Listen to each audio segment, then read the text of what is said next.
Hello friends and dear students, NS science में आज हम इसका पार्ट 3 देखेंगे। पार्ट 1 और पार्ट 2 जिन बच्चों ने अभी तक नहीं देखा है बच्चों, आप वीडियो के अंत में जो लिंक दिया गया है डिस्क्रिप्शन में, वहां से पार्ट 1 और पार्ट 2 को देख सकते हैं। तो चलिए शुरू करते हैं आज का हम पार्ट 3।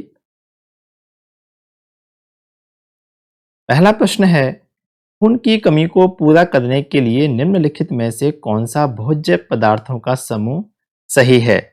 आपको ऑप्शंस दिए गए हैं बच्चों, और यहाँ पर जो सही उत्तर है वो है ऑप्शन ब, यानी कि पालक, चुकंदर और अनार। ये सभी जो पदार्थ हैं बच्चों, ये सभी के सभी लौह से, ठीक है, लौह तत्व से प्रचुर मात्रा में भरपूर इनके अंदर ये पाया जाता है। और जो खून की कमी होती है, आप जानते हैं खून है क्या एक्चुअल में? हीमोग्लोबिन। खून के अंदर मुख्य चीज क्या है? हीमोग्लोबिन है, ठीक है, यानी हीम प्लस ग्लोबिन। और हीम का अर्थ क्या है? लोहे के लिए आ रहा है। यानी खून की कमी को पूरा करने के लिए हमें लौह तत्व से प्रचुर भोज्य पदार्थों को का भोजन का सेवन करना पड़ेगा, जिसके लिए यहाँ पर सही ऑप्शन क्या होगा बच्चों? पालक, चुकंदर और अनार। दूसरा प्रश्न है, निम्न खाद्य श्रृंखला में द्वितीय उपभोक्ता का चयन कीजिए। बच्चों यहाँ आप देखें, पौधे, पौधों को हम क्या कहते हैं? इन्हें हम कहते हैं उत्पादक। क्यों? क्योंकि ये भोजन का उत्पादन करते हैं। किसके द्वारा? प्रकाश संश्लेषण के द्वारा। ठीक है, तो पौधे तो क्या कहलाएंगे? उत्पादक। अब पौधों को कौन खाएगा? इन्हें खाने वाले कहलाते हैं प्राथमिक उपभोक्ता। जैसे कि यहां पर क्या दे रखे हैं? चूहे। कौन है ये? चूहे तो लिखा हुआ है यहाँ पे बच्चों, चूहा। ये कहलाएगा प्राथमिक उपभोक्ता। अब जो प्राथमिक उपभोक्ता हैं, यानी जो पौधे को खाते हैं, ठीक है, या पौधों पौधों के से जो प्राप्त उत्पाद को खाते हैं, इनको खाने वाले क्या कहलाते हैं? वो कहलाते हैं द्वितीयक उपभोक्ता। और द्वितीयक उपभोक्ता को खाने वाले क्या कहलाएंगे? तृतीयक उपभोक्ता। तो यहां पर चूहों को कौन खाएगा? सांप। ठीक है, तो सांप यहां पर क्या होगा? ये होगा यहां पर द्वितीयक उपभोक्ता। ठीक है बच्चों, तो ये कदम आप याद रखें खाद्य श्रृंखला में। ठीक है, उत्पादक होते हैं पौधे जो कि भोजन का उत्पादन करते हैं, इनको खाने वाले प्राथमिक उपभोक्ता, और प्राथमिक उपभोक्ता को खाने वाले द्वितीयक उपभोक्ता, और इनको भी खाने वाले तृतीयक उपभोक्ता कहलाते हैं। ठीक है बच्चों, अगले प्रश्न की ओर चलते हैं हम। जलती हुई मोमबत्ती को कांच के जार से ढकने पर मोमबत्ती बुझ जाती है, इसका कारण है। ऑप्शंस दिए गए हैं। जार में ऑक्सीजन का खत्म होना, कार्बन डाइऑक्साइड का खत्म होना, या नाइट्रोजन का खत्म होना, या इनमें से कोई नहीं। तो बच्चों आपको पता होना चाहिए कि किसी भी वस्तु को जलने के लिए ऑक्सीजन की आवश्यकता होती है। किसकी आवश्यकता होती है? ऑक्सीजन की। ठीक है, कहीं भी दहन होता है, कोई भी चीज जलती है, तो वहां जलने में ऑक्सीजन सहायक होती है। तो अगर हम किसी जार के अंदर, कांच के जार के अंदर मोमबत्ती को जलाते हैं और उसको हम ढक देते हैं, अब ढकने से क्या होगा? उसका जो बाहरी वातावरण है, वायुमंडल है, उससे संपर्क खत्म हो जाएगा। और जब तक जार के अंदर ऑक्सीजन है, तब तक तो क्या होगा? मोमबत्ती जलती रहेगी। और जैसे ही ऑक्सीजन खत्म होती जाएगी, तुरंत में बिल्कुल खत्म हो जाएगी, तो क्या होगा? मोमबत्ती बुझ जाएगी। ठीक है, तो यहां पर सही उत्तर क्या होगा? अ, जार में ऑक्सीजन का खत्म होना। अगला प्रश्न है, सर्दी की रातों में बंद कमरे में अंगीठी जलाकर सोने से व्यक्ति की मृत्यु हो जाती है। बच्चों यहाँ पे आपको एक इन्फॉर्मेशन भी दी जा रही है, आप पढ़ते भी हैं, आपको आपके अध्यापकों ने बताया भी होगा कि कभी भी हम कमरे में जब रात को सोएं, कि सर्दियों में क्या होता है? ठंड लगती है, तो अधिकतर लोग क्या करते हैं? अंगीठी जला के और कमरे में सो जाते हैं। बाकी ऐसा करना गलत है। ऐसा क्यों? क्योंकि जब आप बंद कमरे में अंगीठी को जलाएंगे, अभी जस्ट हमने बताया था जलने में कौन सी गैस सहायक है? ऑक्सीजन।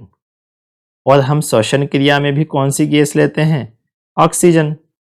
यानी हमें भी ऑक्सीजन चाहिए और जो अंगीठी जल रही है उसके अंदर कोयला लकड़ी जो भी जल रहा है उसको जलने के लिए भी ऑक्सीजन चाहिए। तो फिर क्या होगा, ऑक्सीजन का जो उपभोग है वो बढ़ता जाएगा, यानी कि ऑक्सीजन ज़्यादा मात्रा में चाहिए। लेकिन कमरा अगर बंद होगा तो क्या होगा, ऑक्सीजन की मात्रा धीरे धीरे कम होती जाएगी। ठीक है, और कम होती जाएगी तो क्या होगा भाई, अगर अंगीठी जल रही है और ऑक्सीजन कम होगा, बच्चों आपको एक चीज़ और ध्यान रखनी है कि जब कोई वस्तु जलती है, ठीक है, जब किसी वस्तु का दहन होता है तो दहन में कौन सी गैस निकलती है, कार्बन डाइऑक्साइड गैस निकलती है। लेकिन अगर ऑक्सीजन की मात्रा कम हो, ठीक है, यदि ऑक्सीजन की मात्रा कम होती जाएगी तो यहाँ पर दहन कैसा होगा, अपूर्ण। ये होगा अपूर्ण दहन, या इसे हम क्या कहेंगे, इसे हम कहेंगे आंशिक दहन। और जब आंशिक दहन होगा तो बच्चों कार्बन डाइऑक्साइड की जगह फिर क्या बनना शुरू हो जाएगा, तब बनना शुरू हो जाएगा कार्बन मोनोऑक्साइड। यहाँ पर देखो बच्चों, कार्बन से 2 ऑक्सीजन परमाणु जुड़े हुए हैं और यहाँ पर एक ही है। क्यों, क्योंकि अब ऑक्सीजन की मात्रा कम होती जा रही है। क्या बनना शुरू हो जाएगा, कार्बन मोनोऑक्साइड बनना शुरू हो जाएगा। और ये कार्बन मोनोऑक्साइड जो गैस है बच्चों, ये बहुत जहरीली गैस है। ये हमारे हीमोग्लोबिन से, रक्त के अंदर जो हीमोग्लोबिन है उससे बहुत ऑक्सीजन और कार्बन डाइऑक्साइड की अपेक्षा बहुत अधिक तीव्रता से उसके साथ ये जुड़ जाती है, उससे अलग नहीं होती है ये। ठीक है, तो क्या होगा, हमारे शरीर में धीरे धीरे कार्बन मोनोऑक्साइड की मात्रा बढ़ जाएगी। पूरा जो हीमोग्लोबिन है वो उसी से एंगेज हो जाएगा कार्बन मोनोऑक्साइड से, और क्या होगा, व्यक्ति की मृत्यु हो जाएगी। तो सही उत्तर यहाँ पर क्या होगा, कार्बन मोनोऑक्साइड का बनना। तो आप याद रखेंगे, जब भी पूर्ण दहन होगा तब तो क्या बनेगा, कार्बन डाइऑक्साइड। तो जब आंशिक या अपूर्ण दहन होगा, और ये कब होगा, जब ऑक्सीजन की कमी होगी। ठीक है, तो उस केस में क्या बनेगा बच्चों, कार्बन मोनोऑक्साइड गैस बनेगी। अगला प्रश्न देखते हैं, घरों में खाद्य पदार्थों के परिरक्षण के लिए, ठीक है, परिरक्षण मतलब प्रिजर्वेशन, उनको बचा के रखने के लिए कि वो खराब ना हो, तो हम क्या करते हैं इसके लिए, हम नमक का प्रयोग करते हैं। घर में जब अचार वगैरह बनाते हैं तो हम क्या करते हैं, उसमें नमक डालते हैं। तो नमक डालने का मुख्य कारण क्या है, ताकि वो अचार या जो भी खाद्य पदार्थ हैं वो खराब ना हो। ठीक है बच्चों, अगला प्रश्न है, समान आयतन वाले डब्बों में भरे निम्न पदार्थों में से किसका द्रव्यमान अधिक होगा। तो बच्चों आयतन तो सभी डब्बों का समान है, तो आप जानते हैं कि सबसे ज्यादा भारी कौन होगा, रेत। इसका मतलब इसका द्रव्यमान अधिक होगा। ठीक है, अगला प्रश्न देखें, पूजा जब तालाब में पत्थर व लकड़ी को एक साथ फेंकती है तो पत्थर पानी में डूब जाता है, लेकिन लकड़ी पानी पर तैरती रहती है। इसका क्या कारण है, इसका कारण है बच्चों, पत्थर का घनत्व पानी से अधिक होता है, इसलिए वो पानी में डूब जाता है। लेकिन लकड़ी का घनत्व पानी से कम होता है तो वो तैरती रहती है। इसका मतलब सही उत्तर क्या है इसमें, स। तो आप ये चीज याद रखना कि अगर पानी से किसी पदार्थ का घनत्व अधिक होगा तो वो डूब जाएगी, और पानी से घनत्व कम होगा तो वो पानी पर तैरने लगेगी। ठीक है, तो और घनत्व का सूत्र भी आपको बता देता हूं, आपको याद ना हो तो, घनत्व यानी डी डेंसिटी बताता है द्रव्यमान बटा आयतन। ठीक है, द्रव्यमान में हम आयतन का भाग लगाएंगे तो हमें घनत्व मिल जाता है। अगला प्रश्न है, दही से मक्खन निकालने के लिए किस पृथक्करण विधि का उपयोग करते हैं। आप सभी जानते हैं, इसके लिए हम अपकेंद्रण सेंट्रीफ्यूगेशन टेक्निक का हम यूज करते हैं। यानी कि दही को हम क्या करते हैं, बहुत स्पीड से गोल गोल घुमाते हैं। इसके लिए हम रई या बेलौनी का उपयोग करते हैं, और उसको जब तेज गति से घुमाया जाता है तो क्या होता है, उसमें से मक्खन अलग हो जाता है। ठीक है बच्चों, तो अपकेंद्रण विधि कहलाती है ये। अगला प्रश्न है, कचरे के ढेर में से लोहे के टुकड़े पृथक करने के लिए पृथक्करण की किस विधि का उपयोग करेंगे? तो बच्चों, लोहे के टुकड़े हैं तो आप जानते हैं लोहा किससे चिपकता है? चुंबक से। इसलिए हमें चुंबकीय पृथक्करण विधि का ही प्रयोग करना पड़ेगा। अगला प्रश्न देखो बच्चों, घरों में एयर कंडीशनरों व रेफ्रिजरेटरों में भरी जाने वाली गैस को जो ओजोन परत को क्षति पहुंचाती है वो निम्न में से कौन सी है? बच्चों, सीएनजी, एलपीजी, सीएफसी या इनमें से कोई नहीं, ये ऑप्शन आपको दिए गए हैं और इसमें सही उत्तर है बच्चों सीएफसी, यानी क्लोरोफ्लोरोकार्बन। क्या बोलते हैं इसको? क्लोरोफ्लोरोकार्बन। ठीक है, ये एसी और रेफ्रिजरेटर्स में काम आती है। उसमें शीतलन के लिए, ठंडेपन के लिए इस गैस का उपयोग किया जाता है और जब ये वहाँ से उसका रिसाव होता है और ये वायुमंडल में जाती है तो ये क्या करती है? ओजोन परत को नुकसान पहुंचाती है। अगला प्रश्न है, प्रसिद्ध स्मारक ताजमहल के क्षेत्र में मोटर वाहनों में शीशा रहित पेट्रोल। बच्चों, शीशा है, ये शीशा नहीं है, ध्यान रखना। शीशा होता है पीबी, प्लम्बम, लेड। ठीक है, एक तत्व है ये। शीशा रहित पेट्रोल का ही उपयोग किया जाता है, इसका क्या कारण है? ऑप्शन दिए गए हैं आपको। वायु प्रदूषण को कम करने के लिए, ताजमहल को संक्षारित यानी कि उसका संक्षारण, उसका जो नुकसान हो रहा है, जो पत्थर उसका गल रहा है वो होने से बचाने के लिए, श्वास संबंधी रोगों से बचाने के लिए, या फिर उपयुक्त सभी। बच्चों, यहाँ पर जो ऑप्शन सही होगा वो होगा उपयुक्त सभी। हमें वायु प्रदूषण को भी कम करना है, श्वास संबंधी रोगों से भी बचना है और ताजमहल को भी संक्षारित होने से बचाना है। यही कारण है कि ताजमहल जहाँ है उस क्षेत्र में वाहनों में शीशा रहित पेट्रोल के उपयोग ही किया जाता है।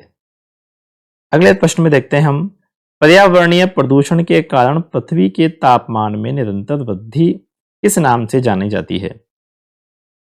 बच्चों, ये कहलाती है विश्व उष्णन। इसको हम बोलते हैं ग्लोबल वार्मिंग। क्या बोलते हैं इसको बच्चों? ग्लोबल वार्मिंग, यानी कि विश्व उष्णन। होता क्या है इसमें बच्चों, जब जैसे ही पर्यावरण प्रदूषण हो रहा है तो क्या होता है कि प्रदूषण के लिए सबसे प्रमुख जो गैस है वो कौन सी है? Carbon dioxide. और ये कार्बन डाइऑक्साइड क्या करती है? जो हमारी पृथ्वी है उस पृथ्वी के चारों ओर, ये क्योंकि ये गैस थोड़ी भारी होती है, डेंस होती है, तो चारों ओर एक आवरण बना देती है। और ये आवरण कैसा काम करता है? जब सूर्य से जो प्रकाश किरणें आती हैं बच्चों, इन प्रकाश किरणों को ये पृथ्वी तक तो आने देता है। ठीक है बच्चों, पृथ्वी तक तो आती हैं किरणें, लेकिन जब ये पृथ्वी से टकरा कर वापिस जाती हैं ये, तब ये उनको रोक लेता है, अवशोषित कर लेता है, वापस वातावरण में जाने नहीं देता। और इस कारण क्या होता है? पृथ्वी का तापमान धीरे धीरे बढ़ता जा रहा है, जिसे हम क्या कहते हैं? ग्लोबल वार्मिंग या विश्व उष्णन। 73वां प्रश्न है, अम्ल वर्षा एक प्रकार का वायु प्रदूषण है जो कि दो तत्वों के ऑक्साइड के वातावरण की नमी के संपर्क में आने से होता है। बच्चों, अम्ल वर्षा की बात हम कर रहे हैं, एसिडिक रेन, जिसका प्रमुख कारण क्या है? वायु प्रदूषण के कारण यह होता है। और जो दो मुख्य तत्व हैं जिनके ऑक्साइड वातावरण में नमी के संपर्क में आकर अम्ल वर्षा करते हैं, तो बच्चों वो तत्व हैं सल्फर और नाइट्रोजन। सल्फर और नाइट्रोजन, जब ये इनके जो ऑक्साइड हैं, यानी कि सल्फर का SO2 गैस है जैसे कि, ठीक है, सल्फर डाइऑक्साइड, नाइट्रोजन के ऑक्साइड हैं नाइट्रस ऑक्साइड।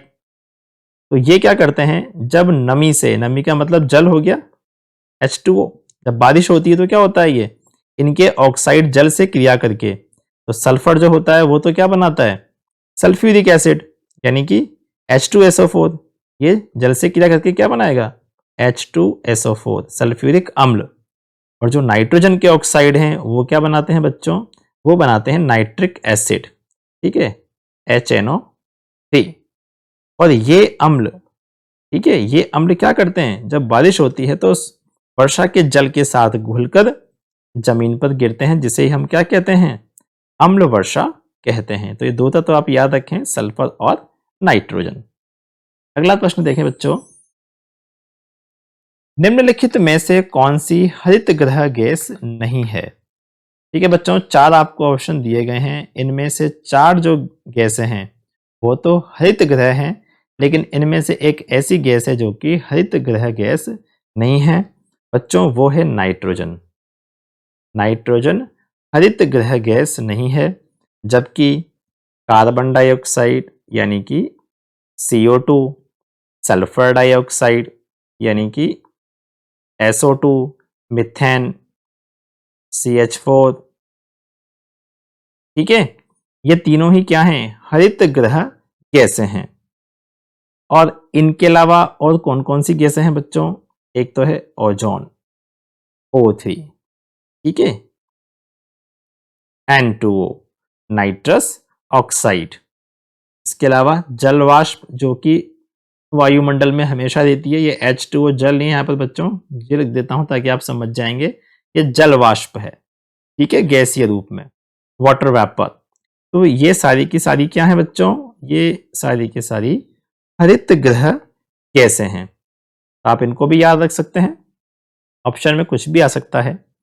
75वां प्रश्न है, कोयल की ध्वनि कोए की ध्वनि से अधिक मधुर लगती है, क्यों, क्या कारण है।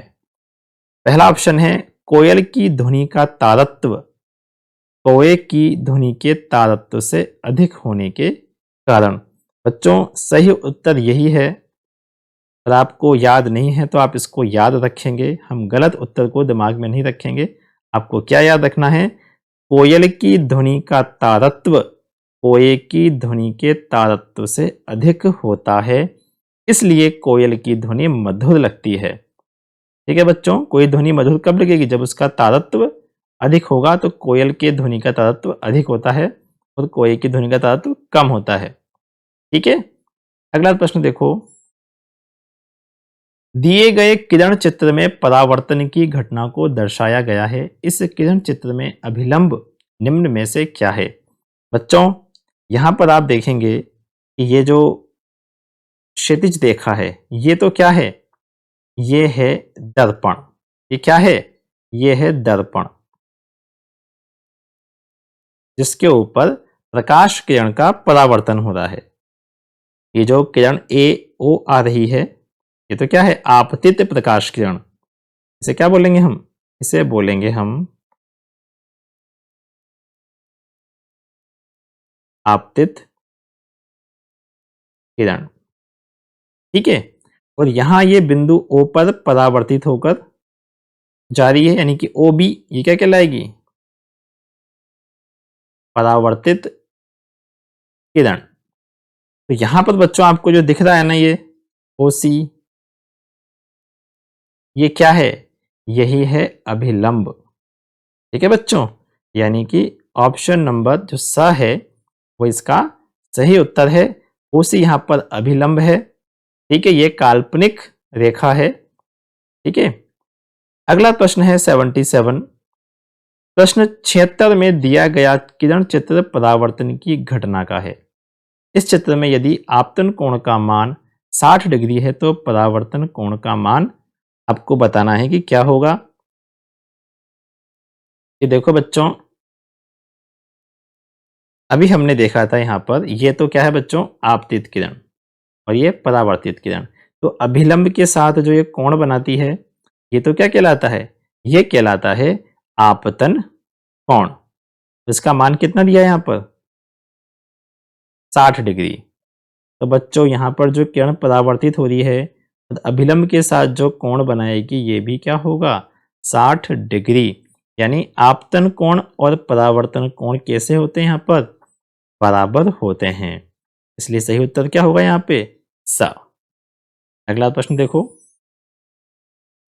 प्रकाश की किरण विरल माध्यम से सघन माध्यम में प्रवेश करती है, इसका सही प्रकाशीय पथ होगा।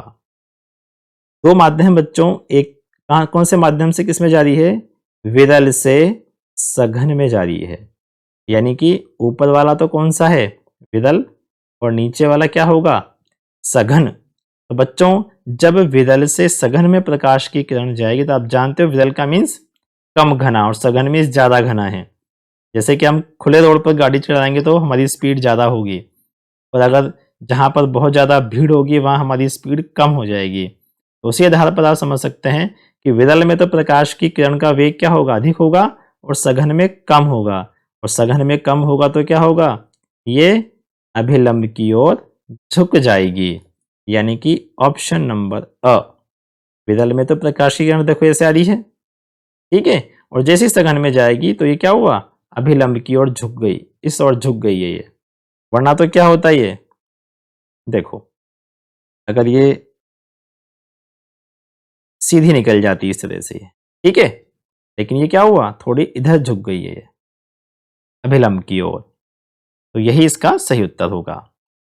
अगला प्रश्न है, टेलीफोन कार्य करता है विद्युत धारा के चुंबकीय प्रभाव पर, ऊष्मीय प्रभाव पर, रासायनिक प्रभाव पर, या इनमें से कोई नहीं।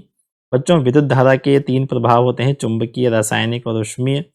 और टेलीफोन जो काम करता है यह करता है विद्युत धारा के चुंबकीय प्रभाव पर। यानी सही उत्तर इसमें क्या होगा, नंबर ए। विद्युत धारा के चुंबकीय प्रभाव की खोज किसने की, तो बच्चों जो वैज्ञानिक था वो था ऑरस्टेड।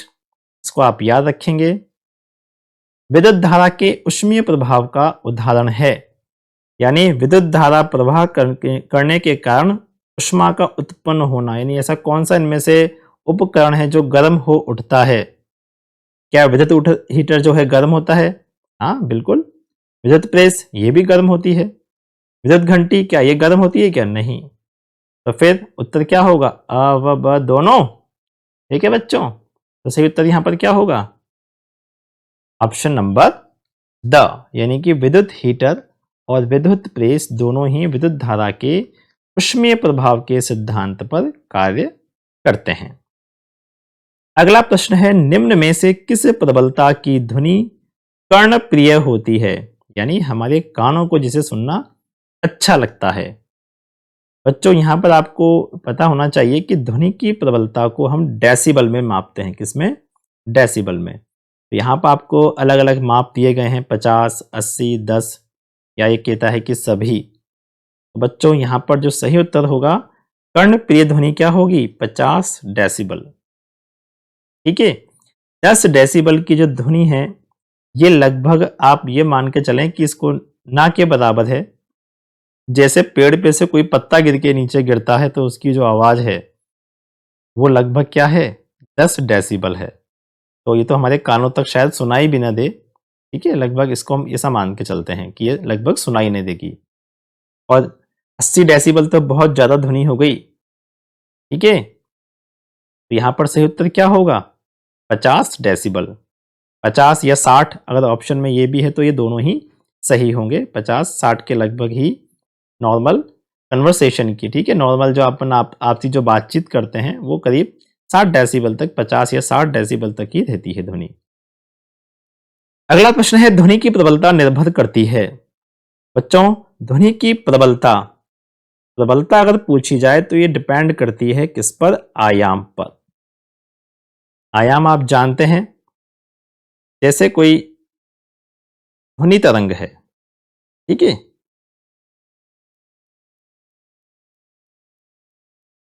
तो ये इसका कहलाता है आयाम। यानी कि इसकी जो माध्य रेखा है, माध्य रेखा से अधिकतम जो इसका दोलन होगा, जिस ऊंचाई तक जा रहा है, ये इसका क्या कहलाता है, आयाम। अगर ये ज्यादा होगा, सपोज करो कि ये किरण अगर इस तरह से जाती है, ये तरंग, तो क्या होगा, ये ज्यादा प्रबल होगी। क्यों, अब इसका आयाम बढ़ गया है, ठीक है बच्चों। तो ये चीज कहलाती है आयाम, और इस पर ध्वनि की प्रबलता निर्भर करती है। अगला प्रश्न है, कानों के कान में एक मच्छर 10 सेकंड में 20 बार कंपन करता है तो उसकी आवृत्ति बताइए। बच्चों आपको पता है आवृत्ति का सूत्र क्या होता है, कंपन, कंपनों की संख्या बटा समय। कंपनों की संख्या कितनी है यहाँ पर, 20, और समय कितना है, 10 सेकंड। क्या आएगा यहाँ पर, 2, यानी कि 2 कंपन प्रति सेकंड, या इसको हम हर्ट्ज भी कहते हैं, H कैपिटल और Z।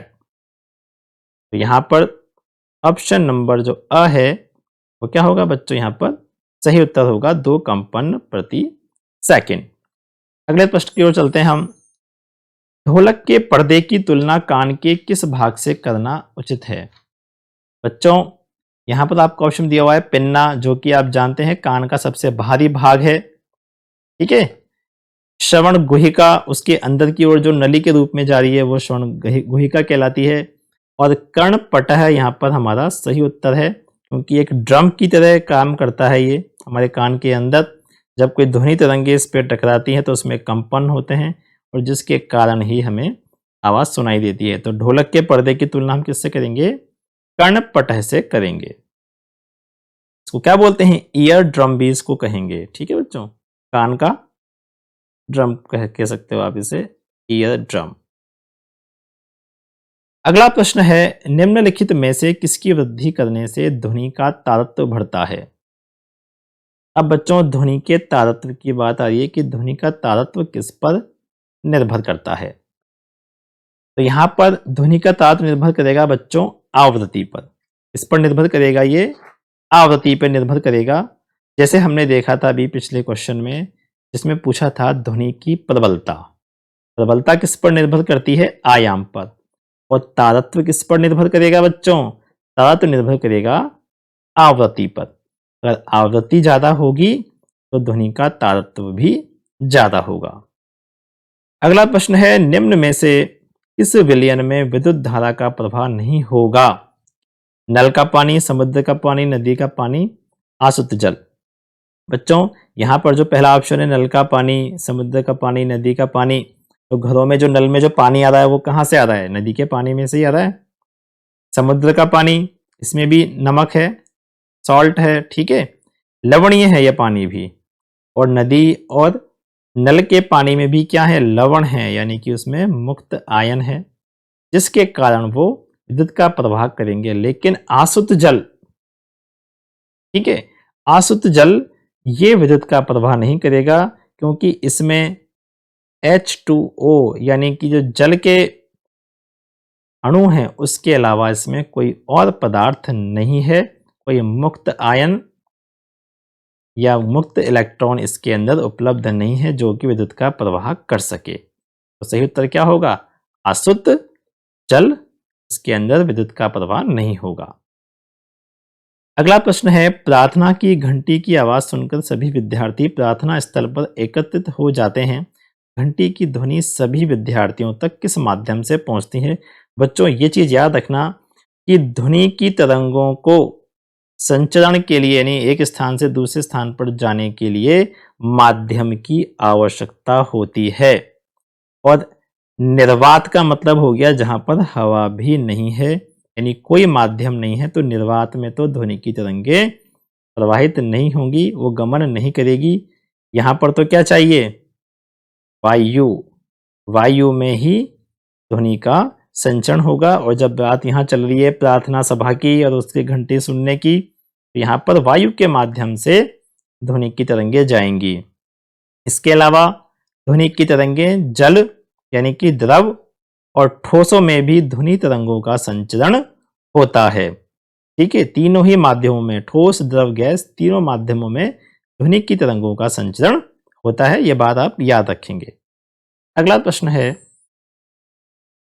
घरों में उपयोग में आने वाले स्टील के बर्तनों पर सामान्यतः जंग नहीं लगता, इसका क्या कारण है? बच्चों जो स्टील के बर्तन होते हैं एक्चुअल में क्या होता है कि जो लोहा होता है यानी कि Fe आयरन, इसके साथ कार्बन और क्रोमियम और इसके अलावा और भी कई धातुएं और या अधातुएं इसके साथ मिश्रित कर दी जाती हैं, ठीक है। यानी कि ये क्या है? एक तरह की मिश्र धातु है। क्योंकि अगर हम केवल धातु का इसको बनाते, लोहे का बनाते, तो उस पर जंग लग जाता। लेकिन हमने इसमें दूसरी और ऐसी धातुएं मिला दी हैं जिसके कारण इस पर जंग नहीं लगता है। इसका मतलब स्टील क्या है? एक मिश्र धातु है। अगला प्रश्न है, जब लोहे की कील को कॉपर सल्फेट के विलयन में डुबोया जाता है तो विलयन का रंग बदल जाता है। अब किस रंग से कौन सा रंग होगा यहाँ पर देखो, यह है copper sulphate CuSO4। Copper sulphate कैसा होता है? कॉपर सल्फेट का विलयन होता है नीला, यानी इसका जो रंग चेंज हुआ है वो नीले से ही चेंज होगा। नीले से क्या होगा? क्या डाला है इसके अंदर हमने? इसमें रखा है हमने लोहे की कील को, Fe। ठीक है बच्चों, Fe हमने लोहे की कील को इसके अंदर रखा है, और जब ये कॉपर सल्फेट से क्रिया करेगी, यानी कि लोहा जब कॉपर सल्फेट के विलयन से क्रिया करेगा तो क्या होगा बच्चों?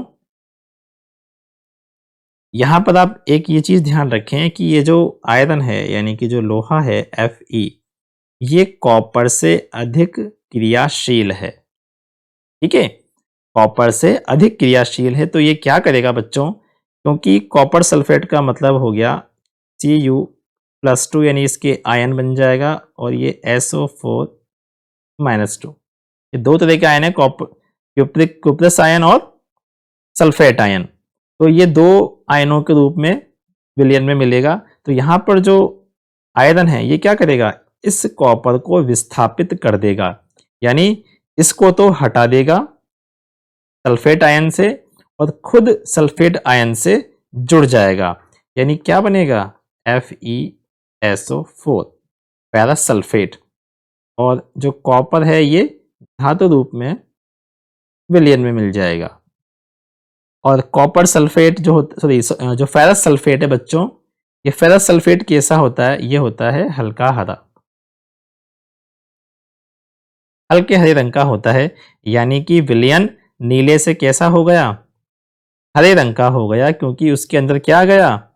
फेरस सल्फेट आ गया है, जिसके कारण विलयन का रंग नीले से हल्का हरा हो गया है। बच्चों, अगर इस प्रश्न को उल्टा कर दिया जाता, यानी कि आपसे अगर ये पूछा जाता कि फेरस सल्फेट का विलयन है जो कि हरे रंग का है, और इसमें अगर कॉपर की यानी तांबे की कील को इसके अंदर डाला जाता है तो विलयन का रंग क्या हो जाएगा? तो बच्चों, अभी मैंने आपको बताया था कि जो लोहा है ये तांबे से अधिक क्रियाशील है, यानी कॉपर कम क्रियाशील है, या ऐसा समझ लें कि कॉपर कम ताकतवर है। ये इस लोहे से सल्फेट आयन को नहीं छीन सकता।